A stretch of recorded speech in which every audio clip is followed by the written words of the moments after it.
Good morning students. Chapter 2 के आपके सारे कंसेप्ट्स क्लियर हैं अब। ठीक है, अब हम मिसलेनियस एक्सरसाइज पे डिस्कस करेंगे ताकि आपके कंसेप्ट थोड़े और क्लियर हो जाएं। तो ये फर्स्ट क्वेश्चन है, F x is defined by x square between 0 to 3 और एफ एक्स 3x है बिटवीन 3 to 10। ठीक है, तो एफ एक्स की दो वैल्यूज दे रखी हैं, 0 से 3 इंटरवल में डिफरेंट है और 3 to 10 इंटरवल में डिफरेंट है। ठीक है, तो पहले हम इस इंटरवल को डिस्कस करें 0 से 3। तो एफ एक्स जो है एक्स स्क्वायर है, it is well defined. Well defined है ये क्योंकि आप जो भी वैल्यू रखोगे 0 से लेकर 3 तक, इसका आंसर यूनिक आएगा और सभी वैल्यूज का आंसर है। आप कोई भी इनपुट ले लें, 0 ले लें, 1 ले लें, 2 ले लें, ठीक है, सभी का आंसर यूनिक आएगा। 1 रखोगे तो 1 का स्क्वायर 1, 2 रखोगे तो 4। ठीक है, ऐसे ही सब का आंसर डिफरेंट है और सभी का आंसर है। तो ये फंक्शन है, वेल डिफाइंड है। ठीक है, अब नीचे 3x है, ये इंटरवल 3 से 10 तक के बीच में आप कोई भी वैल्यू रखो, इसका आंसर डिफरेंट आएगा, तो ये भी वेल डिफाइंड है। लेकिन प्रॉब्लम कहाँ है? प्रॉब्लम है इस वैल्यूज पे है। 3 इज इक्वल टू है ना, यहाँ पर x less than equal to 3 और एक यहाँ पर x greater than equal to 3। तो 3 पर एक यहाँ पर भी 3 पे वैल्यू x के डिफाइन कर रखी है और x3 पर वैल्यू यहाँ 3x डिफाइन कर रखी है। तो हमें चेक करना है कि x जब 3 है तो ये दोनों आंसर सेम है या नहीं है। ठीक है, अगर सेम नहीं होंगे तो ये फंक्शन नहीं रहेगा। ठीक है, आप चेक करो x इज इक्वल टू 3 पर, तो पहला फंक्शन हम क्या लेंगे, एक्स स्क्वायर, तो यहाँ रखेंगे 3 का स्क्वायर क्या बन गया 9। अब हम सेकंड क्या लेंगे, क्योंकि x3 पर एफ एक्स जो हमारा 3x भी है, यहाँ वैल्यू रखेंगे तो क्या बनेगा, 3x की वैल्यू हो जाएगी 3 इंटू 3 9। तो दोनों आंसर सेम है, मतलब हमारी इमेज यूनिक है। 3 पर हमारे पास एक ही इमेज आ रही है 9। Okay, so it is a function. ठीक है, ऐसे ही हम सेकंड फंक्शन देखेंगे, gx है एक्स स्क्वायर बिटवीन 0 to 2 और 3x है बिटवीन 2 to 10। ठीक है, तो यहाँ पर 0 से 2 वेल डिफाइंड है, ये पहले की तरह ही हमने जो पहले लिखा था ऐसे लिखना है। 2 to 10 भी ये वेल डिफाइंड है क्योंकि सारी यूनिक इमेजेस आएंगी आपके पास। लेकिन प्रॉब्लम क्या है, जब x2 है, क्योंकि x2 पर एक बार ये एक्स स्क्वायर है और x2 पर एक बार ये 3x है। तो यहाँ चेक करेंगे, तो यहाँ चेक कर रहे हैं, तो जब ये एक्स स्क्वायर है तो z2 का आंसर आ गया 2 की पावर 2 4, और जब ये 3x है तो इसका आंसर आ गया 3 2 6। तो आप देखोगे जब 2 है तो ये दो आंसर दे रहे हैं, इनपुट एक ही है, 2 है। ठीक है, 2 इनपुट के लिए आपके पास 4 आउटपुट है, 2 के लिए एक 4 इमेज आ गई, एक 2 के लिए 6 इमेज आ गई। तो ये इमेज यूनिक नहीं हुई, डिफरेंट हो गई ना। 2 की हमारे पास 2 इमेज आ गई, तो ये हमारा फंक्शन नहीं है क्योंकि फर्स्ट एलिमेंट रिपीट नहीं होना चाहिए। 2 की इमेज हमारे पास 4 भी आ गई, 2 की इमेज हमारे पास 6 भी आ गई, यूनिक इमेज नहीं है, 2 डिफरेंट इमेजेस आ गई है। सो gx is not a function. Okay, अब नेक्स्ट क्वेश्चन है, ये एफ एक्स डिफाइन कर रखा है x square plus 2x plus 1 upon x square minus 8x plus 12। Okay, तो हमें क्या चेक करना होता है, इसकी डोमेन फाइंड आउट करनी है। डोमेन मीन्स x की क्या वैल्यू ये फंक्शन ले सकता है, x की वैल्यू को डोमेन बोलते हैं। x डोमेन होता है और एफ एक्स हमारा को डोमेन होता है। ठीक है, तो हमें ये फंक्शन डिफाइंड कहाँ कहाँ है वो चेक करना है। ओके, जहाँ जहाँ ये डिफाइंड होगा वही हमारी डोमेन हो जाएगी। ये डिफाइंड कब नहीं होगा, जब ये हमारा नीचे वाला 0 बन जाएगा। अगर नीचे 0 आ गया तो फंक्शन डिफाइंड नहीं रहेगा। तो हमें यही चेक करना है ये 0 कब बनेगा। तो अगर ये 0 है, x square minus 8x plus 12 equal to 0, तो हम इसको फैक्टराइज करेंगे। फैक्टर आपको बनाने आते हैं, फैक्टर बना के हमारे x की वैल्यू 2 आ गई और 6 आ गई। दो वैल्यूज अगर हम रखते हैं, 2 रखें या 6 रखें, तो डिनोमिनेटर हमारा 0 बन जाएगा। तो इसलिए हमें ये दो वैल्यू नहीं लेनी है। ठीक है, इन दो वैल्यू को छोड़कर बाकी x की कोई भी वैल्यू रखो आप, फंक्शन डिफाइंड है। तो बाकी इनको छोड़कर सारा रियल नंबर इनकी डोमेन है। ठीक है, इसको लिखना कैसे है, domain is x belongs to real number but x is not equal to 2 and x is not equal to 6। सिर्फ हमें 2 और 6 को छोड़ना है। आगे एक और फंक्शन है, क्वेश्चन 4 है, ये 3 इजी था तो वो आप देख लेना। F x is equal to root x minus 1। तो ये रूट वाला क्वेश्चन हम पहले भी सॉल्व कर चुके हैं एक्सरसाइज 2.3 में। सेम उसी पैटर्न से सॉल्व करना है आपको। आपको देखना है अंडर रूट के लिए आपको क्या देखना है, अंडर रूट फंक्शन के लिए आपको देखना है कि जो ये है आपका जो अंदर रूट के अंदर जो फंक्शन है इट शुड बी पॉजिटिव। अगर ये नेगेटिव होगा तो अनडिफाइंड हो जाएगा रियल नंबर के लिए। तो ये पॉजिटिव रखना है, ये पॉजिटिव मतलब ग्रेटर देन इक्वल टू 0, तो x की वैल्यू क्या आ जाएगी 1 से ग्रेटर। ठीक है, तो 1 से बड़े जितने भी रियल नंबर हैं इसकी डोमेन है, तो ये डोमेन लिख दिया हमने x belongs to real number, x should be greater than equal to 0। ठीक है, अब इसकी रेंज की बारी आई है क्योंकि हमें इसमें डोमेन और रेंज दोनों निकालनी है। रेंज के लिए हम क्या करते हैं, fx को y ले लेते हैं, y आ गया हमारे पास ये अंडर रूट x माइनस 1, इसको सोल्व करेंगे x की वैल्यू आ जाएगी आपके पास x is equal to y square plus 1। ठीक है, अब जो x है आपके पास वो क्या है 1 से ग्रेटर है। ठीक है, इसमें आपको x को भी चेक करना है ना क्योंकि वहीं से तो आपको रेंज निकालनी है। तो अगर x 1 से ग्रेटर देन इक्वल टू 1 है तो ये जो है आपका राइट साइड ये भी ग्रेटर देन इक्वल टू 1 रहेगी। ठीक है, इसको सोल्व करोगे तो क्या आ जाएगा y square greater than equal to 0 और y greater than equal to 0। ठीक है, तो ये आपकी रेंज आ गई क्योंकि y आपकी जो fx होता है वो आपकी रेंज होती है। तो रेंज क्या आ गई y belongs to real number, y is greater than equal to 0। ठीक है, ये जो हम रेंज निकालेंगे ये हमेशा हमारी डोमेन पे डिपेंड करेगा। ओके, जो डोमेन है उसके हिसाब से ही हमारी रेंज चलेगी। तो ये ध्यान रखना है क्योंकि यहाँ पर x greater than equal to 0 है हमारे पास, उसके अलावा x हमारे पास हो ही नहीं सकता, इसलिए इसका फर्क y पे भी पड़ेगा। इसको सोल्व करने से y हमारा ग्रेटर देन इक्वल टू 0 आ गया। अब नेक्स्ट फंक्शन हमें दे रखा है, क्वेश्चन 6 है, 5th इज इजी। x ये हमारी डोमेन है। ठीक है, और फंक्शन क्या दे रखा है fx दे रखा है x square upon 1 plus x square, ये ऑर्डर्ड पेयर में बना दिया है। ठीक है, इसको इस फॉर्म में नहीं लिखा है। ठीक है, इसमें क्या होता है x हमारा डोमेन होता है और fx हमारा रेंज होता है। तो ये आपको फंक्शन लिखा हुआ है, यहाँ पर क्या है ऑर्डर पेयर की फॉर्म में लिखा हुआ है। x मतलब आपकी डोमेन और ये जो है आपका fx है।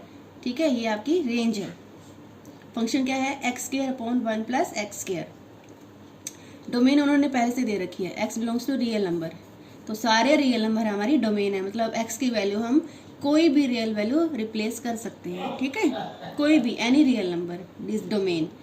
तो हम चेक करेंगे, हमारी रेंज निकालने के लिए बोला है उन्होंने, तो रेंज क्या आएगी x की हम वैल्यू रिप्लेस कर करके देखेंगे। मान लो हम 0 रखते हैं, यहाँ 0 रखा तो ये क्या बन गया 0 अपॉन 1 प्लस 0, तो क्या बन गया 0। 0 पे आंसर क्या आ गया 0। फिर हम 1 रखते हैं, यहाँ 1 रखेंगे तो ये क्या बन जाएगा 1 का स्क्वायर 1 अपॉन 1 प्लस 1 का स्क्वायर, तो 1 प्लस 1 कितना हो गया 2। ठीक है, यहाँ 1 रखोगे तो आंसर कितना आ जाएगा 1/2। -1 रखने से भी 1/2 आएगा। फिर 2 रख के देखो 4/5 आ जाएगा आपके पास। फिर यहाँ पे 3 रख के देखो तो 9/10 आ जाएगा, एंड सो ऑन। ठीक है, तो ये तो मैंने सिर्फ इंटीजर रखे हैं, आप पॉइंट्स में भी रख सकते हो, फ्रैक्शन में भी रख सकते हो, आंसर कोई भी रख सकते हो, and so on dash dash लगा दिया कि इट शुड बी कंटिन्यू। तो हम क्या देख रहे हैं, जो आंसर हमारे आ रहे हैं क्या आ रहे हैं 0 आ गया, 1/2 आ गया, 4/5 आ गया, 9/10 आ गया। तो आप देखोगे ये पैटर्न किस टाइप का बन रहा है। ठीक है, तो अलग अलग तरीके से हमें निकालना होता है, हमें अंदाजा लगाना पड़ता है। जैसे ये आपका फंक्शन है x square upon 1 plus x square. ठीक है, तो यहाँ जो आपका आंसर आ रहा है एक्स स्क्वायर, और ये हमेशा 1 प्लस एक्स स्क्वायर से छोटा रहेगा। देख लो ना, आपको दिख ही रहा है क्योंकि एक्स स्क्वायर में 1 ऐड कर दिया तो ये टर्म तो बड़ी हो गई ना, इसमें 1 कम है, एक कम है ये और ये एक ज़्यादा है, तो ये टर्म बड़ी है और ये छोटी है। ठीक है, तो numerator is less than denominator, numerator हमेशा डिनोमिनेटर से यहाँ पे छोटा रहेगा। अगर ये छोटा रहेगा तो fx will be always less than 1। ठीक है ना, देखो 1/2 को डिवाइड करोगे तो 0.5 आएगा, 4/5 को करोगे तो भी आपका 0.8 आएगा, तो इसी तरह से ये 0.9 आएगा। तो इसी तरह से आप कोई भी आप आंसर चेक कर लो, क्योंकि न्यूमरेटर जो है डिनोमिनेटर से छोटा है यहाँ पर, तो हमेशा आंसर आपका 1 से लेस रहेगा। ठीक है, तो 0 तो इंक्लूड हो चुकी है और बाकी जो आंसर आ रहे हैं वो सारे 1 से लेस आ रहे हैं। क्यों आ रहे हैं, because numerator is less than denominator. ठीक है, न्यूमरेटर छोटा है, डिनोमिनेटर बड़ा है, इसलिए वो आंसर हमेशा 1 से छोटा रहेगा। तो हमारी रेंज क्या बन गई 0 से लेकर 1, लेकिन 1 इंक्लूड नहीं है यहाँ पर। 1 की तरफ हमने ओपन इंटरवल रखा है, 0 की तरफ क्लोज इंटरवल रखा है। इंटरवल आप सीख चुके हो। ठीक है, मतलब 0 तो इंक्लूड है आंसर में, लेकिन 1 इंक्लूड नहीं है, 1 से छोटे सारे आपके इंक्लूड है। ठीक है, तो आप ऐसे भी लिख सकते हो, आप ऐसे भी लिख सकते हो, y belongs to real number और y lies between, y is greater than equal to 0 और लेस देन 1। ठीक है, यहाँ ग्रेटर देन का निशान, इक्वल टू का निशान भी लगाया, लेकिन यहाँ इज इक्वल टू नहीं है, या फिर आप ऐसे भी लिख सकते हो। Okay okay, now see the next one. ये आपको फंक्शन दे रखा है 1 to 1 मंथ्स, और डोमेन x है और उसकी रेंज 1 है, इमेज 1 है, 2 है तो उसकी इमेज 3 है, 0 है तो उसकी इमेज -1 है। ये आपको फंक्शन डिफाइंड है। Integer to integer function defined है, मतलब फर्स्ट सेट भी इंटीजर का है, सेकंड सेट भी इंटीजर्स का है। fx डिफाइंड है आपका ax + b, तो आपको a भी निकालने हैं। ठीक है, तो आपको x और fx की वैल्यू कहाँ से मिलेंगी? यहाँ से मिलेंगी। फर्स्ट वैल्यू x होती है और सेकंड वैल्यू fx होती है। तो जैसे मैं ये लूँ आपका, तो यहाँ पर x की वैल्यू क्या है? 1, fx क्या है? 1। ठीक है, तो हम यहाँ पे रखेंगे, जब x 1 है तो fx क्या है? 1 है। ठीक है, तो f1 आ जाएगा यहाँ पर 1 f ऑफ 1 आ जाएगा 1। जब x 2 है तो fx कितना है आपका? 3, तो f ऑफ 2 आ जाएगा आपका 3। ठीक है, तो अब यहाँ से आप f1 निकाल लेंगे और f2 निकाल लेंगे। f1 की वैल्यू 1 है और f2 की वैल्यू 3 है। तो यहाँ से हमने लिखा f1 की वैल्यू आ जाएगी, x की जगह पे 1 रख दिया, a + b = 1, और x की जगह पे 2 रख दिया, 2a + b = 3। ठीक है ना, क्लियर हो गया? देखो यहाँ पर x को 1 रखेंगे तो क्या बन गया? x तो 1 हो चुका है, तो a + b बच गया ना, a + b, और इसका आंसर क्या है? 1, सेकेंड एलिमेंट, तो a + b = 1। ठीक है, अब इस सेट के लिए देखेंगे, x को क्या रखेंगे? हम यहाँ पे 2 रखेंगे, तो ये क्या बन गया?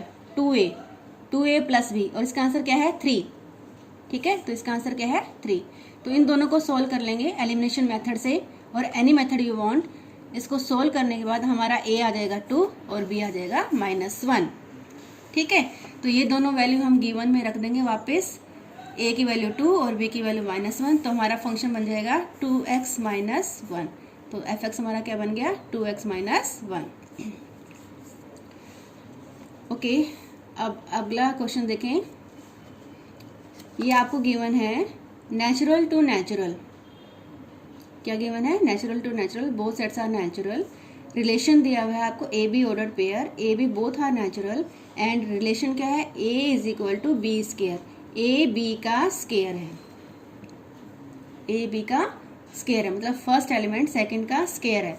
तो आपको बताना है कि क्या ये ट्रू है? क्या ट्रू पूछ रहा है वो?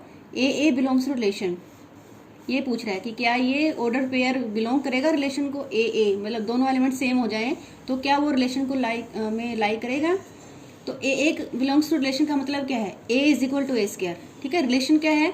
a = b², मतलब फर्स्ट सेट सेकंड के स्केयर के इक्वल है। ठीक है, तो यहाँ फर्स्ट सेट क्या है? a, सेकंड सेट क्या है? a, तो a = a², ये आ गया ना।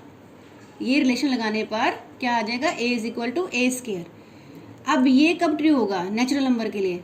सिर्फ जब a 1 है, क्योंकि 1 = 1 का स्केयर, सिर्फ इसके लिए ट्रू है, 1 के लिए। बाकी नेचुरल नंबर्स के लिए ट्रू नहीं है। ठीक है, लेकिन ये ट्रू सबके लिए होगा, तभी ये ट्रू माना जाएगा। ठीक है, तो इसलिए ये जो है ए रिलेशन को बिलोंग नहीं करता, ये नॉट ट्रू है। Okay, because it is true only for a = 1, है ना। बाकी नंबर्स के लिए, बाकी नेचुरल नंबर के लिए ये ट्रू नहीं है। 2 के स्केयर के बराबर नहीं होता। देखो आप, 2 का स्केयर क्या आ जाएगा? 2 = 4। Is it true? ट्रू नहीं है ना ये। अब और भी कोई भी नेचुरल नंबर ले लें, ये ट्रू नहीं आएगा, ये फॉल्स रहेगा। ये बाकी नंबर्स के लिए फॉल्स है, इसलिए it is not true. Second वो कह रहे हैं कि a b belongs to relation, कि ये तो गिवन है, तो क्या इसको हम, इसका मतलब ये लगा सकते हैं कि b is also belongs to relation. A b belongs to relation implies b A belongs to relation, means ये गिवन है, तो क्या इसका रिजल्ट हम ये ले सकते हैं? इसको रिवर्स करके भी रिलेशन में आएगा या नहीं आएगा, तो वो चेक करना पड़ेगा। तो ये तो आपको गिवन है a b belongs to relation, इसका क्या मतलब है कि ए बी के स्केयर के बराबर है। ओके, तो यहाँ से अगर हम बी का आंसर निकालें तो बी का आंसर क्या आ जाएगा? स्क्वायर रूट लेना पड़ेगा आपको, तो b = √a, ये आ गया। ठीक है, लेकिन वो इसको पूछ रहा है, B A belongs to relation. तो B A belongs to relation का मतलब क्या है कि फर्स्ट एलिमेंट सेकंड का स्केयर है, मतलब B is equal to A square होना चाहिए। ठीक है, अब B is equal to A square होना चाहिए, लेकिन हमारे पास क्या है रिलेशन में, B is equal to under root A. तो ये पॉसिबल नहीं है ना, विच इज़ नॉट पॉसिबल। जब b अंडर रूट ए के बराबर हो गया तो b ए स्क्वायर के बराबर नहीं हो सकता है ना, ये पॉसिबल नहीं है। तो ये भी ट्रू नहीं है। ठीक है, then this is also not true. Third वो कह रहा है कि दो गिवन है कंडीशंस आपको, कि ए बी भी रिलेशन में है और बी सी भी रिलेशन में है। ए बी और इसके सेकंड एलिमेंट से एक और एलिमेंट जुड़ा हुआ है b c, that is also in relation. ये दोनों ही रिलेशन में है। तो आपको क्या प्रूव करना है, implies a c also in relation, मतलब फर्स्ट और थर्ड का भी रिलेशन बनेगा। अगर ए बी और बी से रिलेशन में है तो फर्स्ट और थर्ड एलिमेंट का भी रिलेशन बनेगा, ये कह रहा है वो, है ना। तो इसको हम चेक कर लेते हैं। पहले इन दोनों का रिजल्ट लिख लेते हैं। ए बी रिलेशन में क्या मतलब हो गया, A is equal to B square. B C relation में क्या मतलब हो गया, B is equal to C square. ठीक है, अब इन दोनों को सोल्व कर लें हम, इन दोनों को सोल्व कर लें। b की वैल्यू यहाँ रिप्लेस कर देते हैं। ठीक है, a is equal to B square है, लेकिन b क्या है, c स्क्वायर है। तो b की जगह पर यहाँ पर हम, इस b की जगह पर हम क्या रख देंगे, c स्क्वायर रख देंगे। b की जगह पे c स्क्वायर आ गया, तो c की पावर क्या होगी, 4। तो a हमारा c4 आ गया। ठीक है, तो हमारा a c4 के बराबर आ गया। तो इस रिलेशन के हिसाब से क्या होना चाहिए, अगर a c रिलेशन में है तो इसके हिसाब से तो a c स्क्वायर होना चाहिए था ना, क्योंकि रिलेशन तो यही कह रहा है कि first element is square of second. तो हमारा रिजल्ट ये आना चाहिए था, लेकिन हमारा रिजल्ट क्या आया, ए सी 4 है। अगर ए सी 4 हो गया, सी की पावर 4 हो गया, तो ए सी की पावर 2 नहीं हो सकता। ठीक है, ये दोनों एक साथ नहीं हो सकते। ठीक है, तो it is not possible, so it is also not true. तो आज का ये काम है आपका। जो आपको ना समझ में आए आप दोबारा पूछ सकते हैं, कॉन्टेक्ट कर लेना। और आज की आपको मिसलेनियस एक्सरसाइज करनी है।